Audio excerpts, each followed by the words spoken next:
The problem is Kamala Harris she had a clean break. Like, she had a phenomenal opportunity. She had a phenomenal opportunity to be like, yeah, we're not looking back. You know, we're not looking back. We're not going back. We're not going back. That doesn't just mean we're not going back to Donald Trump.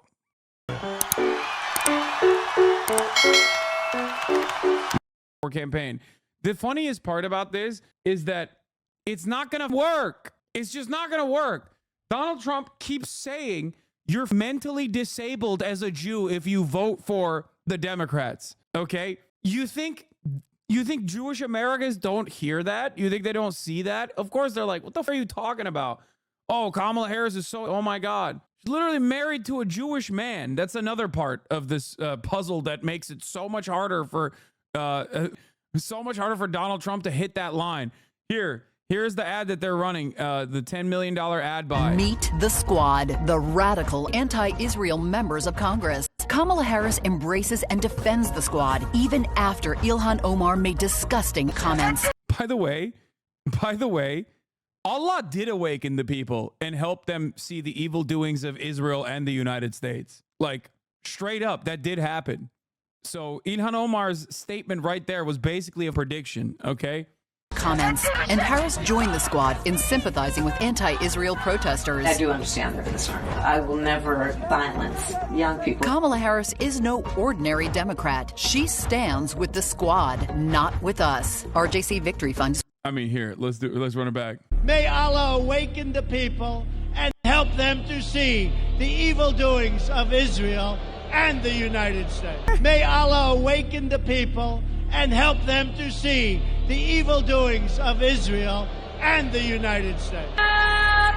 It's so good. You can't, on the one hand, say these people are, so that's why you have to vote for the candidate that says, I'm going to, one, only care about Israel, two, have had notorious in his administration, three, okay, let me explain something to you, okay? You think American Jews don't remember Nazis literally on the streets, like Nazi Trump supporters being like, Jews will not replace us? You think American Jews don't remember that? Certainly is a concern, right? For American Jews, okay? It's certainly a concern. Should be a concern for everybody. It's the canary in the coal mine in terms of fascist ideology. Having said that, however, it's not like American Jews forgot what was going on during the past 4 years, not the past 4 years, but the past 8 years, but especially in the first 4 years of the Trump administration, okay? Like, they remember Charlottesville. They remember the dudes with the goddamn swastikas. And then they also hear Donald Trump consistently keep repeating the line, if you're Jewish, you're mentally disabled if you don't vote for me. I don't think this is a compelling argument. That's all I'm saying. This is, of course, before we consider all of the other policy things, all the other policy prescriptions, solutions that American Jews, of course, care about because they're American. Oh my God. It's like it's reverse. It's the other side of it. It's like woke to be like, no, you don't understand.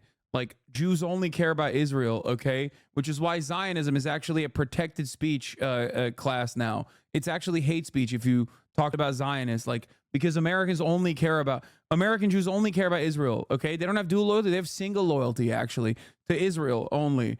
And Israel has to keep doing, and all Jews only care about Israel doing. Sweetie, you don't get it. It is the woke version of it. It's so annoying. Anyway, sweetie, you don't get it. Also, all the Jews that are at the protest, they're backed by Iran. And we should, jail them. Okay. Where are we? What else? We're going to talk about cat-eating Haitians in a second. I don't want to go through the mind-numbing conversations with The View, talking about the Liz Cheney endorsement any longer. So let's get to the other mind-numbing side of this equation. Benjamin Shapiro, okay? Benny Shabibi. Kamala Harris has now put out an issues page as of like Monday morning. So it only took her like 6 weeks to put out an issues page. That basically says nothing. It's a bunch of jargon. It's a bunch of empty promises. There's nothing very specific on the issues page. But they're all going to pretend that a cat is eating the Haitian. Harris campaign finally put up an issues on their website. Finally. And something very funny happened. So this is the issues page, and it's called A New Way Forward. The problem is, they copied Biden's old issues page. Twitter user Gay Narcan, which as a quick aside is a fantastic username, noticed that the link, when pulled in metadata, still showed Joe Biden stuff. Here's one of those pictures. You can see it says, join our campaign to re-elect Joe Biden. So some services like Discord you see here are going to pull in the website data to give you a quick preview of what that link is. It even shows up on Google. It says re-elect Joe Biden today at the Kamala Harris website. Oops. They went through the rest of the website and no other page on the site did that. So literally they made the issues page by just copy and pasting Joe's. I think they went in and changed the policies and stuff, obviously, but the metadata was that way. They did finally go and fix it, and I just checked, and as of this morning, Google has re-indexed it so it doesn't show up like that anymore, but it is very funny that A New Way Forward was literally a plagiarized page. Isn't it a huge deal the same devs work on both? This isn't a huge deal, same devs work on both camps? No, dude, it is a huge deal because they're losers, okay? That's why. The loser-ass Biden team that was so stupid and so bad that they thought it would be a brilliant tactic to have the carcass rolled out in an unceremoniously early debate that caused him to have to go away after his disastrous debate performance is now working the Kamala Harris campaign. Do you not think that that's a problem? Like, it's not like Biden was winning by insane numbers and like, of course, and then he just simply couldn't continue campaigning, and that's why they had to swap him out. So it's great that that same brilliant team is working with Kamala Harris. The metadata doesn't mean anything, by the way. I don't give a shit about the metadata stuff. I do, however, give a shit about the fact that a lot of the bad decisions made by the Kamala Harris campaign so far, since the Tim Walz VP pick, I think is a direct consequence of the Brandon heads running the show over there. Okay? That's it. Rest of the page, by the way, bad. No climate crisis plan. Trans people not mentioned at all.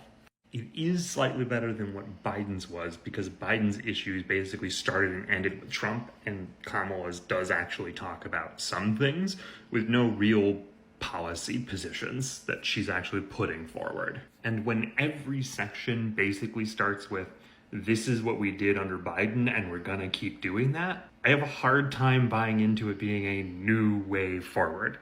Kind of sounds a lot like it's the same way. And that way leads to the right. Yeah. The metadata is just further evidence that they're just doing the thing that I'm annoyed about.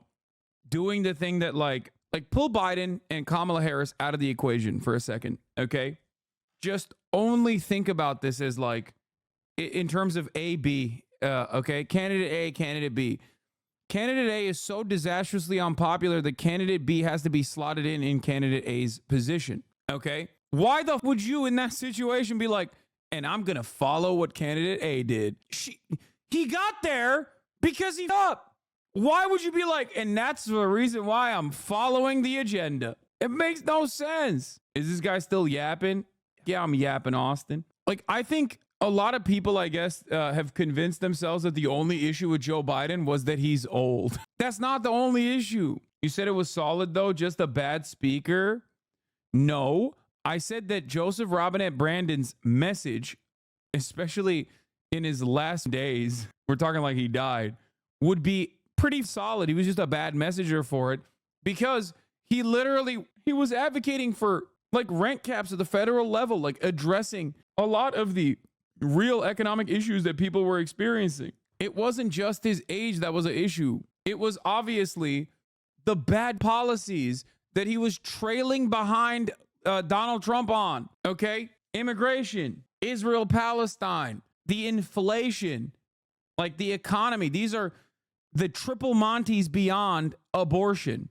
He also was doing a job with like abortion in general. That was just carried by grassroots momentum and mobilization, okay? The problem is Kamala Harris she had a clean break. Like she had a phenomenal opportunity. She had a phenomenal opportunity to be like, yeah, we're not looking back. You know, we're not looking back. We're not going back. We're not going back. That doesn't just mean we're not going back to Donald Trump. That means we're not going back to Joe Biden too. She could have just done that and been like, and we saw it. We saw it reflected in the polls, right?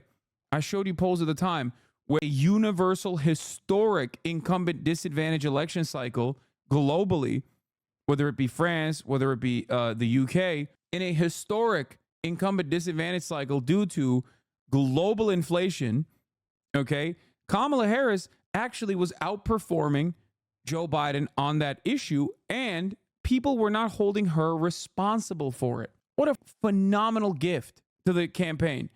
A gift. So when you take that gift, okay, and then you slap it in the face and go, no, this is my economy.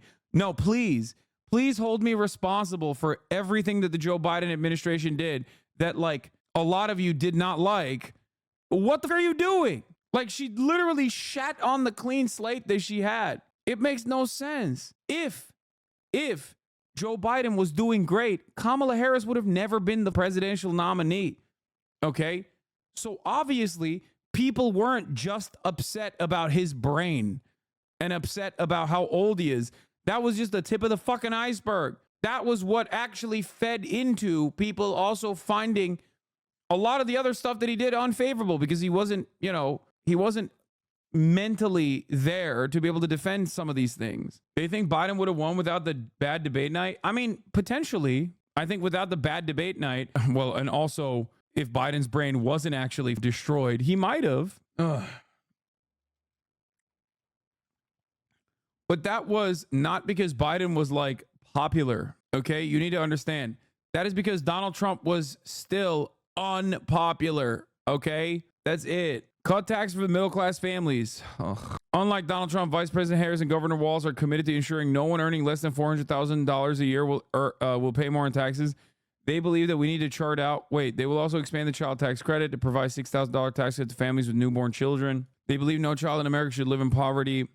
Like, I hate that the only time we do good things is in the form of a tax cut. No policies can ever be implemented that is not a tax cut. It's got to be a tax cut. Yes, that's what a tax credit is, chatter. That's just a different way to say it. Good news. Uncle didn't fall for it. Oh, thank God. If you believe Trump advanced on their new conspiracy theory that Haitian immigrants are kidnapping and eating people's pets, there isn't anything you wouldn't believe. We can't put completely unhinged people like this in office. They spread lies. Oh, thank God. Oh, thank God, dude. Holy. After the Venezuelan migrant crime crisis that he totally believed, I was genuinely worried that he was like, Haitians are also eating cats. They spread lies. We only believe some of those lies. Did you know that there's an entire wiki page comparing Zionism and Nazism? I did not know that, but it's not surprising to me in the least bit because Zionism and Nazism are just the same thing. It's just the in-group and the out-group are different. For Nazis, the out-group, the people that had to be purged, had to be cleansed ethnically, were Jews.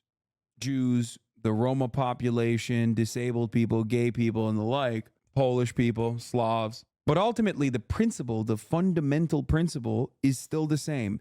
Ethnic and religious superiority and pure domination of people who do not fit that trait. In here, I eat hella.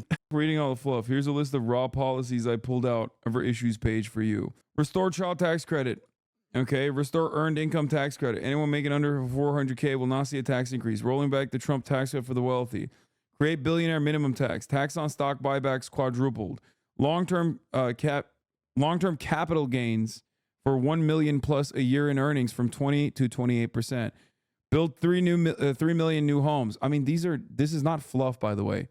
There is actual, so far, some of these are really good, right? Problem is, they don't actually push any of the good policies. They just kind of let that hang over there, and they only focus on the tax credits or tax cuts in general, okay? TYT, nephew using tweets. Listen, I'm giving Uncle Jank his flowers, okay? He deserves this for not falling on the right-wing trap on this one.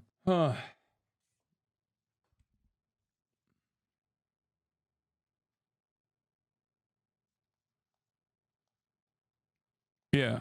The capital gains, by the way, for Biden was higher. Biden came in at 40%, I think. And long-term capital gains for 1 million plus a year in earnings from 20%. Kamala Harris is saying 28%. Build 3 million new homes. The problem with this one, I think, is that it's just about like deregulating deregulating certain things and not like simply zoning. So that's number one. Penalties for firms holding homes to drive up prices, unrealized gains and taxes over 100 million. Outlaw price fixing apps used by landlords. That's actually a good thing. And also a thing that the administration is also already working on. Another one of those like good policies, like from the Brandon camp, from the Brandon admin, that they never talk about. Okay, up to 25K for new home buyers down payments. Not my favorite. I don't really like this at all. It is what it is. I'm sure it'll maybe help some like middle class, like middle income, upper middle income people get excited to vote for her. But like overall, I think the real problem with housing is the unaffordability crisis is caused by not enough units, which she addresses here, but more importantly, not enough affordable units in general. Small businesses, this part I do not care for and actually think is just both policy and also your politics in general. Right? Hold on one second. Wants 25 million new business applications, startup expense tax deduction for new business from 5K to 50K. Bring down more tax cuts. Why don't you like the 25K down though? Because the $25,000 down payment, like the help for $25,000 down payment, does not actually address the root cause of the problem. I mean, it's fine. It's not the worst policy. It just does not address the root cause of the problem. It's barely a band-aid. It helped me buy my first home in Illinois. You understand where I'm coming from though, right? Like you get it. That's why a lot of people who are right there, and there's a ton of people who would actually benefit from it, and they would most likely go out and vote for the Democratic Party. But ultimately it's not. And no, it's not true. If 25K is what's keeping you from buying a house, you can't afford the taxes on that. You're literally wrong on that. For a lot of people, the down payment is what stops them from being full-blown home buyers or apartment buyers versus apartment renters permanently. Okay? There's a lot of people that are right at the margin, but they just don't have enough push to be able to get it. This also runs into the problem of like, then they're just going to raise the dollars. But yeah, the biggest problem, the biggest hurdle that stops people from going from permanent renters to like home owners or apartment owners is literally the down payment. That's it. You have enough capital put together for the down payment, especially if interest rates are low. Yeah, you're locked into it for sure, but you can just buy a house and instead of paying rent, you just pay a mortgage payment. Obviously, there's differences. There's homeowners association fees depending on where you're at, property taxes, and depending on which state you're in. But ultimately, that rent always goes up. Okay? Sometimes by 5%, sometimes by 10%, but at the end of your lease. In terms of the landlord. Whereas once you're locked into your mortgage, you're locked in. That's your rent permanently for 30 years unless you refinance. Yeah. And also, Hazard MTG is correct. RealPage sued by DOJ for rent price fixing. Exactly. So that's like a good thing that they're doing, right? Outlaw price fixing apps used by landlords and also going at price fixing apps. Like that kind of is good. That's not true at all. What do you mean? It's not true at all. In regards to mortgage rates, taxes increase every year. That's not true either. That's why I said it's dependent on which state you live in. And mortgage rates are also dependent on what kind of mortgage you have. Like I have a fixed tax. The county will try to appraise your house insanely high year over year to push property taxes. Really important to have homestead exemption to protect from huge tax increase. Texas is a state where they do reappraise the value of your home, if I'm not mistaken. Whereas California, you're locked in to your purchase. And I'm in Georgia, increased $100 increase, so fucking annoying. Anyway, ultimately, we're talking about a whole bunch of this. With like, are there voters out there who will be enthusiastic about this? Yes, that's my point. So it's not the worst policy. It's just that it doesn't actually fix the problem at all. Do you feel me? And in terms of the small businesses, startup expense tax deduction for new businesses from 5K to 50K. I think Trump had something similar for this as well. Ultimately, it doesn't really matter. I don't think this is like what actually is a significantly better way to talk about small businesses is universal programs that allow small businesses to remain competitive with large businesses by having the government actually play the role of providing some of these amenities or providing some of these like paid family leave or even healthcare, if that was a thing. If you didn't have to pay for your employees' healthcare costs, small businesses would thrive. They'd be actually competitive against big businesses, because then big businesses that already have like significantly better rates and significantly better platinum policies, because they have long-term contracts with insurers, couldn't just turn around and be like, we have better healthcare, you have to come work for us instead of the mom and pop shop. So overall, I think that there is an infinitely better argument to make for universal programs when you're talking about small businesses. And Tim Walz actually used to do that quite well, but haven't really heard about him. Haven't really heard about his policies from that aspect at all. The principal cost of the house is the real threat to someone like me and my income bracket. The interest rate is temporary, can decrease, but if the house is sold at the current market price overinflated, then at worst, add on that $25K that sellers will know they can get, and there I am stuck with a house that will always cost way more than its value. Yeah.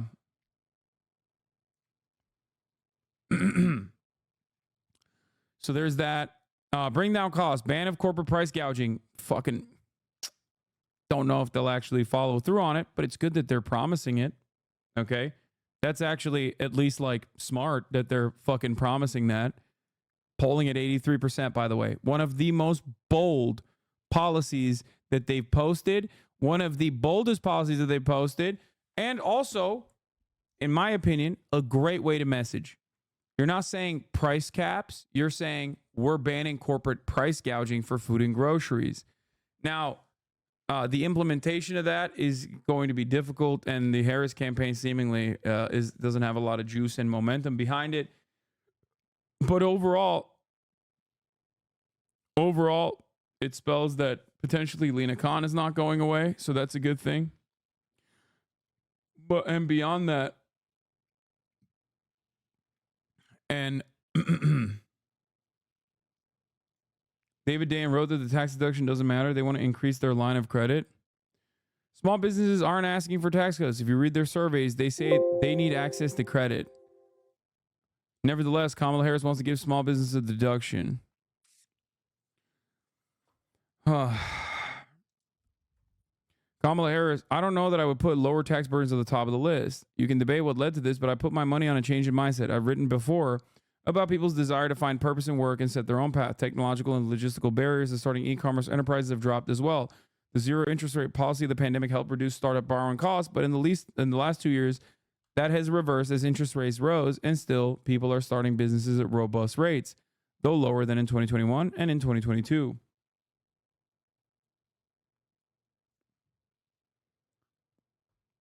The pitch includes some other perks for small business, included easier occupational licensing rules across state lines and simpler tax filing. Harris's goal is to boost that new business formation number up to 25 million in her first term.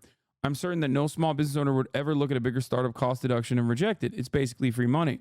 It's not much money, to be clear. 2018 bill that expanded the deduction to $20,000, which Donald Trump supported, I told you, by the way, was projected to cost $2.8 billion over a decade. Maybe Harris's version will be $7 billion. The New York Times estimated it was slightly higher at $20 billion. That's still not much. I'm less certain that any small business owner was clamoring for this. We actually know quite a lot about what small businesses worry about because a number of organizations periodically survey them.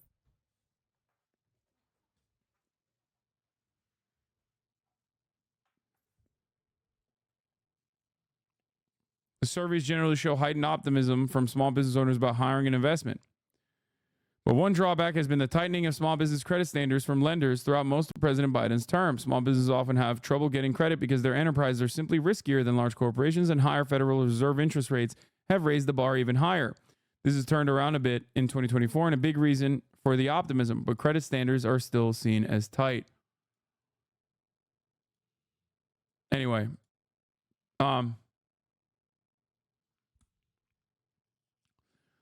so bring down costs, ban corporate price gouging, review corporate mergers to ensure compliance. Great. Cap insulin costs for everyone, not just seniors. Great. Okay. And not just insulin. Move beyond insulin. Love that. Okay. Cost of healthcare. Expand and make permanent ACA tax credit enhancements. $2,000 out of pocket cap for all seniors extended. Negotiate lower prices on more drugs. Great. Work with states to extend Medicaid postpartum coverage from 2 months to 12 months. Also great. A lot of this stuff is great. Okay. Great. Could it be better? Absolutely. Could you clean this up by making, again, a policy prescription that is easier to understand for most Americans? Also, absolutely. Okay. Social Security, make the rich pay more into the system. It means removing the cap. There's no other way that you can make rich pay more into the system. Currently, what is it like? It stops at like an insane number. So whether you're making $100 million a year or whatever the number is, I think is like 200. Is it 200K or 140K? The people that pay $144,000 a year, I think it is $140,000 a year, pay the same amount in totality into Social Security, not percentage, in totality, okay, as a person making $10 million a year, as a person making $100 million a year. It is an insanely broken, fundamentally flawed way to $168K this year. It is inflation adjusted. Yeah. $168,000 a year is the Social Security cap. So that means if you're making $168,000 a year, that's it. You're paying the maximum amount that you pay into Social Security. That's crazy. That is crazy. Okay. American Innovation, sign the PRO Act. I mean, I'm on board. Will they be able to get that done? Who knows? Raise the minimum wage, calls into question. You were in charge of the Senate. The Senate parliamentarian stopped it from being included in a previous budget bill. How would you overcome that problem? Who knows? And the sub-minimum wage. That is the sub-minimum wage argument is packaged into the tax cuts for or no taxes on tips. So that the sub-minimum wage and sub-minimum wage is excellent policy. Totally on board with that. I think if it were up to me, I would just say end the sub-minimum wage and not even do the no tax on tips. Create national paid family and medical leave. Great. Eliminate tax on tips for lower income service and hospitality workers. Like I said, it's the same as the end of sub-minimum wage. That's how it's packaged. Overall, when we look at the Kamala Harris campaign promises so far, or her policies so far, you might start noticing a trend. Okay. Now, before you say, oh, well, she's lying, she's not going to do any of this. No, duh. Okay. Obviously. But it matters what direction they're pushing for in terms of like winning the election. Okay. You have to remember that. So the question I have for you is, and maybe you have already noticed this, do you really ever hear from Kamala Harris about the PRO Act or ending the sub-minimum wage or removing the cap on Social Security so that like there is a percentage payment beyond $168,000? Because I certainly have not, and I pay pretty close attention to these campaigns. Now, the issue here is, and I said this early on with the going after price gougers. She said that once and then shut the fuck up about it permanently. Never again. Okay? She said that one time and then never talked about it again. And then the Republican Party immediately was like, that's communism, that's Maoism, that's Venezuela, that's Venezuela, that's Venezuela. Now the Republicans keep attacking it, okay? The Republicans keep attacking it, but the problem is it still hasn't changed people's attitude towards it. So what does that tell you? It tells you that regardless of the Republicans looking at a policy that is objectively populist, therefore popular, no matter how much they call it communism or socialism, people still go, nah, dog, my grocery costs are too high. I don't give a shit. Yeah, they're saying they're price gouging. Okay, that's something that I can understand. Yeah, get after them. Get after them. Lower these goddamn grocery prices. That's it. At the end of the day, when you're like, when Donald Trump, for example, he tried to do this about healthcare. He's like, if Kamala Harris gets elected, everyone will have healthcare. Like, okay, great. What American is like, oh, I hate that. Okay. They don't hate that. It's stupid. You could say it's communism all day, every day, but like, it doesn't change the dynamic. It doesn't change the way that like a lot do. Stop. Don't say a lot do. I'm showing you that it doesn't matter. My dad hates it. Okay, well, your dad is stupid. Okay, he's dumb. I'm sorry. No, even MAGA Republicans that say they hate that actually love it. It's the same principle always. That's why Republicans regularly are like, oh, these budgets are out of control. These budgets are out of control. We will not vote for a single new dime on infrastructure spending. And then that budget bill passes. And then those go back to their own town halls in their own goddamn states and go, see, I brought money. I brought money back home for you. You like that new bridge? That's because I brought money back home for you. It's like, you voted against it. What do you mean you brought money back home? You didn't do that. You actually fought actively to not get that money, asshole. Like, if I was a Democrat, okay, this is what I'd be saying every day. I'd be like, dude, look at these liars. Look at these goddamn liars. They literally lie. They lie all the time. They don't want you to get a single dime. The only money that we have is for Raytheon and Israel. None for you. None for your roads. None for your libraries. None for your teachers. Okay? And then when we finally fight and actually push through a little bit of funding, then these monsters have the audacity to go back and lie to you again and be like, oh, I brought the money back. No, you didn't, you piece of... You didn't bring that money back at all. You voted against it. Run that ad in every state. See how that plays. Oh, the good policies on here, they don't talk about. The ones that are not as dangerous from the perspective of like corporate captured media, they talk about. It's very annoying. Education and care, no details here. Ensure everyone has access to child care and preschool. More public education and training for teachers. Work to end student loan debt. Make higher education more affordable. Expand high quality home care for seniors, disabled, pay care workers more. Energy, no details here. Protect public lands. Generic protect climate statements. Yeah, they ain't gonna do about energy, dog. Drill, baby, drill. Freedoms, restore reproductive freedom for everybody. Pass John Lewis Voting Rights Act. Like, these are just copy paste Joe Biden 2020. Every single thing here is Joe Biden's promises from 2020. This opens her up as a decent line of attack to be like, oh, well, why didn't you do any of that? Why aren't you doing that now? Does that make sense? Lies never. Anyway, there's another ad that we'll look at in a second. Safety, ban assault weapons, ban high capacity mags, require universal background checks and red flag laws, hire and train more officers and support, hire and train. I know I have the morning consult poll here. I haven't looked at it yet. Okay. Safe, secure, prosperous, no details. Normal. Oh, then the Israel-Palestine stuff. Oh my God. Normal Israel-Palestine line written by state law, pushing for ceasefire, wants Palestinian people to have a right to dignity, security, freedom, and self-determination. Generic anti-China stuff. Push to end veteran homelessness, more vet mental health services, vet suicide prevention effort, better jobs for vets. So a lot of that stuff is actually really bad. In terms of like the Israel Palestine stuff, it's just, oh my Lord, dude.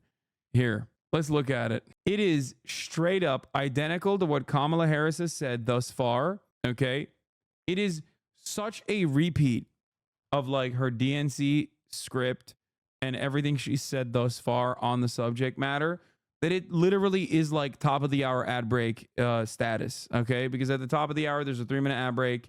And if you no longer want to see those ads, all you need to do is subscribe for $5 or for free with the Twitch Prime by connecting your Amazon Prime account to your Twitch account. You get one free Prime subscription a month.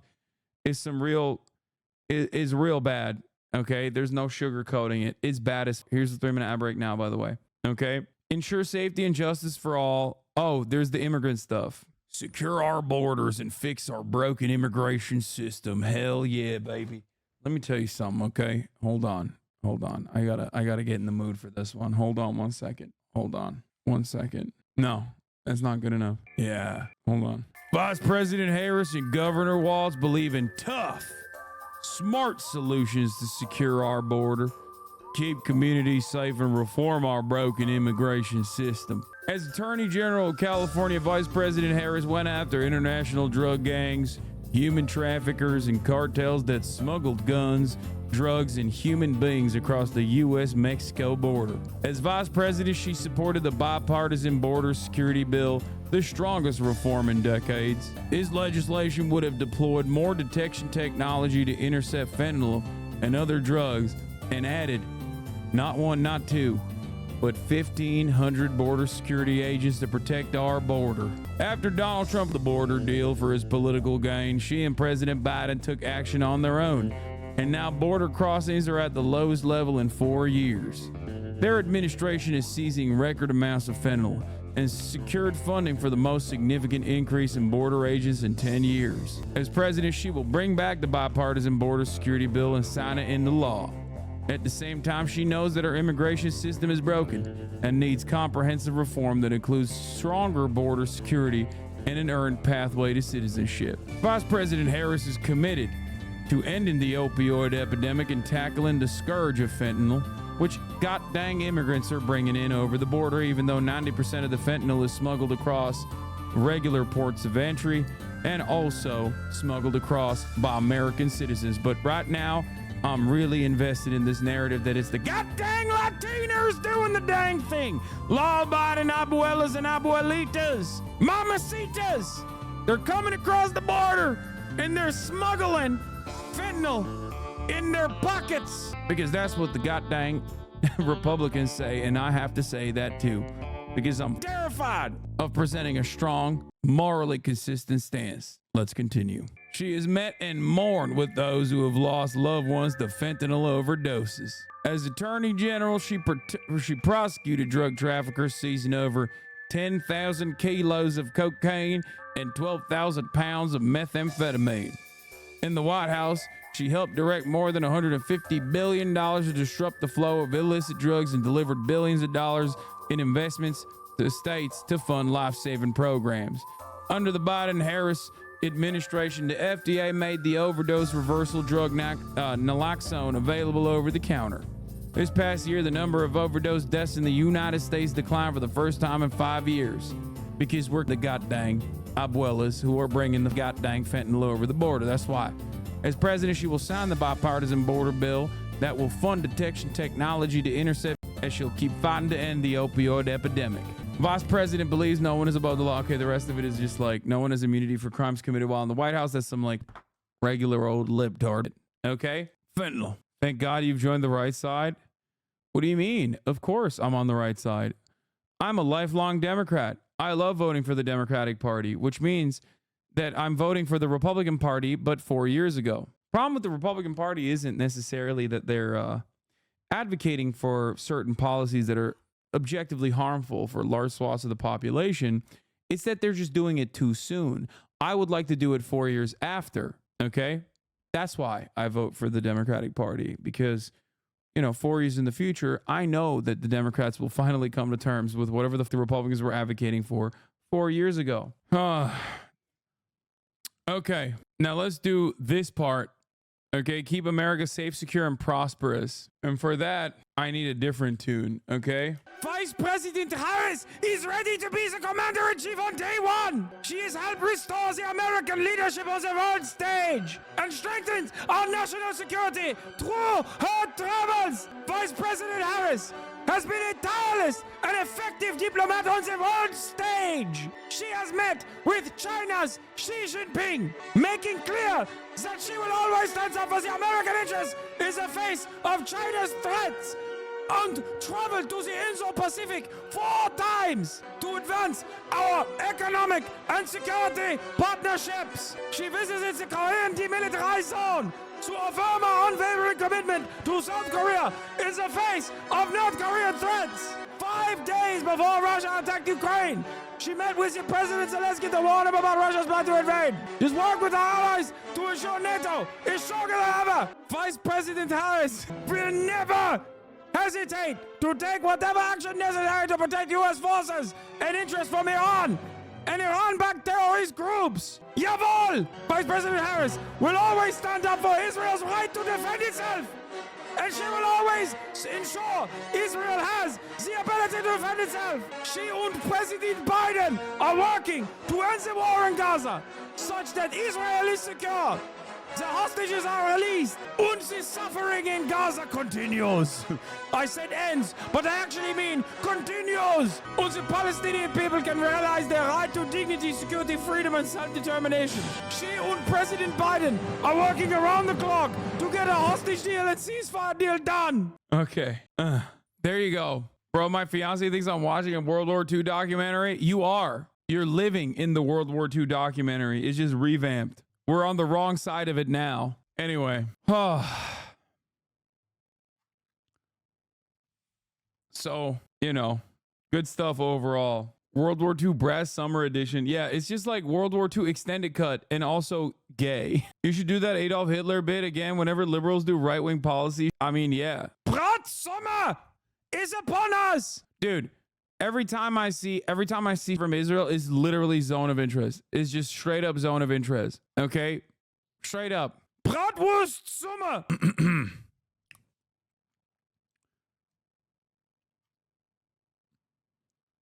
Ay.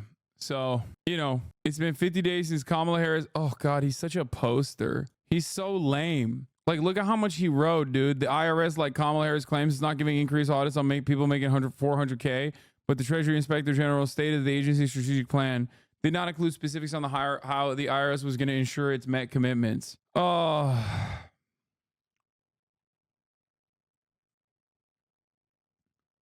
The IRS has recovered billions of dollars in taxable revenue under the Brandon regime. And they did it by going after people making millions of dollars, okay? Like $1 million a year plus. That's it. Like,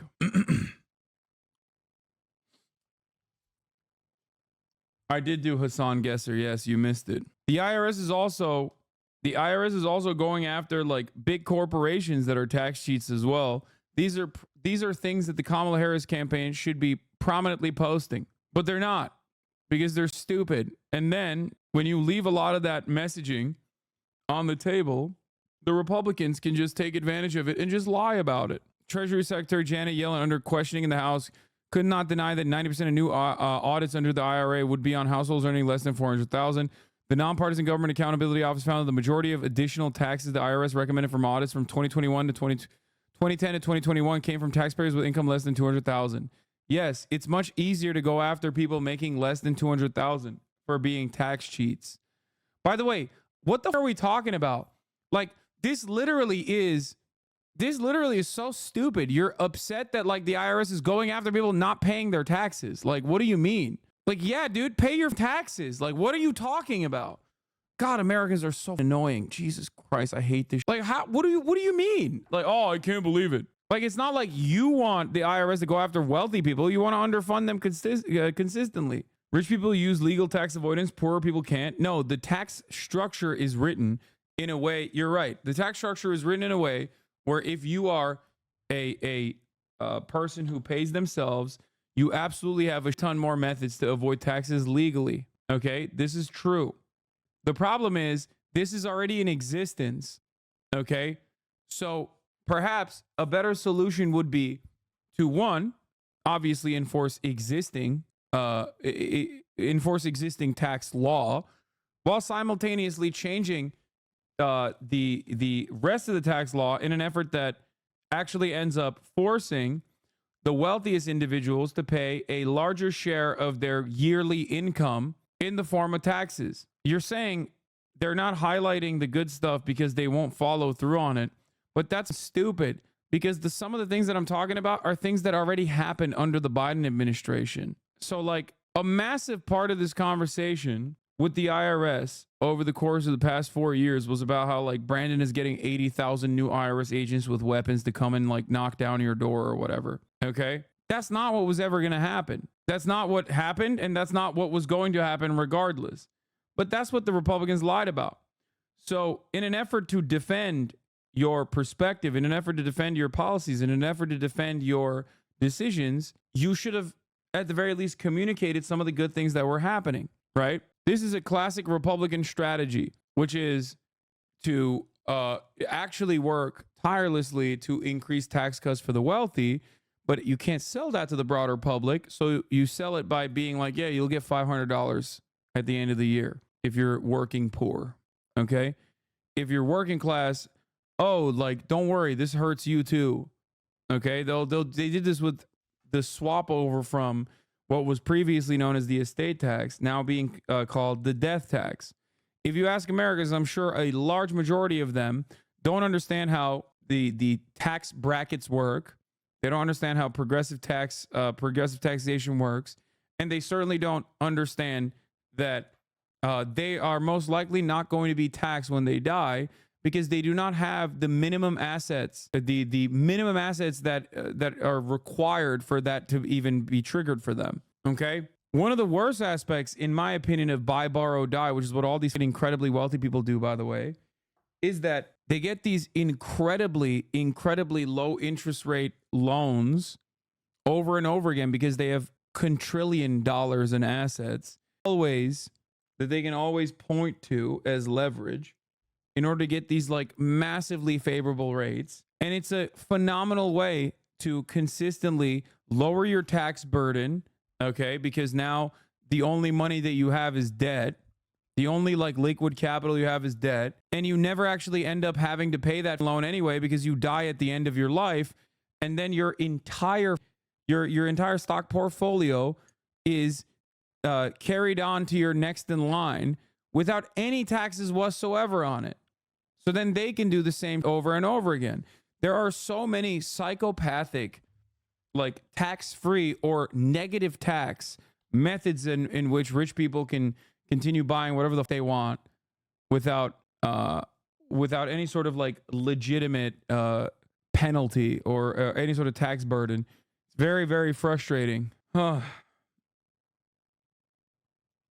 Why don't politicians talk about the housing market being impacted by foreign nationals? China, in where they buy the property and they sit vacant. Yeah, it's the Chinese nationals that are buying all the foreign property. And then you look at a list and like Chinese nationals buying property or buying farmland is like 15th on the list. That's an Aussie chatter, 95% probably. Australia is ceded territory. Okay, it is a Chinese protectorate. Just live with that reality. The faster you recognize that, the easier things will be for you. Okay, I need you to understand this. It's gone. And you should be excited at the prospect of being able to purchase cheap BYD cars, for example. Yangwang, Australia is a province of China. And that's a good thing. It's not a bad thing. I wish America was under the Chinese protectorate. Maybe you'll even get high-speed rail if you play your cards well enough. I'm Australian. Glory to the CCP. And the food has been better. Hell yeah. The debate, says Smelling Hammer. The debate, period. You're right. Please don't spread lies. Your lies that the Yangwang is the fastest production car ever. Even if it's not true, I just like lying about it because it's lying in favor of China. The bot. Oh my God. Did he write this much about everything? Oh, dude, I would die before I read any of this. Morning consult. National Harris 49-46. Virginia Harris is 52-42. Minnesota Harris 51-44. Wisconsin Harris 49-46. Holy, that's not good. PA Harris 49-46. Also not good. Michigan Harris 49-46. Really bad. Georgia is deadlocked at 48-48. Nevada is 48-48. North Carolina is 48-48. Wear the hat again. Hasan and read it. Hasan might be valuable cringe material. Florida 49-47.